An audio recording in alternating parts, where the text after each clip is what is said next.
Hello everyone! Good morning, good morning! Ayun guys, maghugas muna tayong plato. Tatapos ko lang na magluto ng almusal. Ganun din, nagluto na rin ako para sa lunch.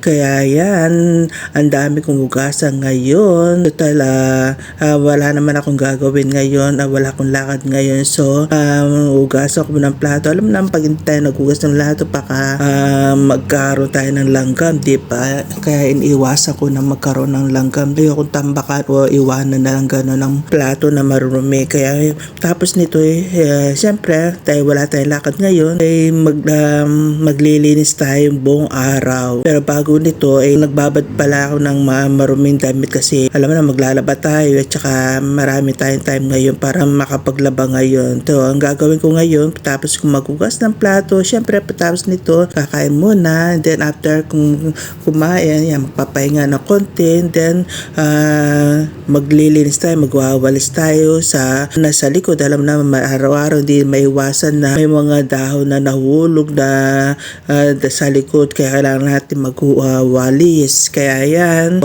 tapos ko naman maglinis niyan sa loob naman, maglilinis din para at sa sulit naman yung araw natin na hindi tayo lalabas ngayon, wala tayong lakad ngayon. So ganda naman itong ginagawa ko kasi wala tayong lakad, diba? So sinasamantala ko yan kasi pag may lakad ako, minsan buong araw ako nasa labas, kaya wala akong time na maglinis. Ayan, kaya ginagawa ko ngayon yan na tuloy-tuloy ang ginagawa ko, maghugas tayo ng plato, maglilinis tayo na sa likod, magwawalis, at saka syempre maglilinis din dito tayo sa loob ng bahay. Kaya yan guys, tapos nito kakain na tayo, kakain ng almusal. Medyo nagugutom na nga ako kasi nagluto pala ako ng pritong itlog at saka tuyo, at saka syempre nagsiningag na rin ako kasi may sobra akong kanin kagabi. So ginawa ko na lang magsiningag na lang ako, at sa gutom na ako kasi paborito ko yun lalo pag may tuyo pag umaga, kaya yun ang ginagawa ko yan, lalo na nag-ano ako ng sauce na suka, yung medyo mahanghang. Mahilig tayo sa mahanghang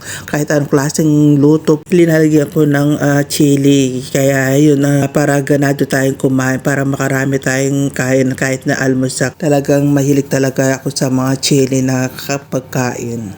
Dahil tapos na akong maghugas, magre-ready na ako sa aking almusal. Gutom na ako. At saka syempre, kung hindi mawawala na magtitimpla tayo ng coffee, na black coffee, diba? Para ganado tayo kumain. Hanggang dito na lang. Bye everyone. Thank you for watching.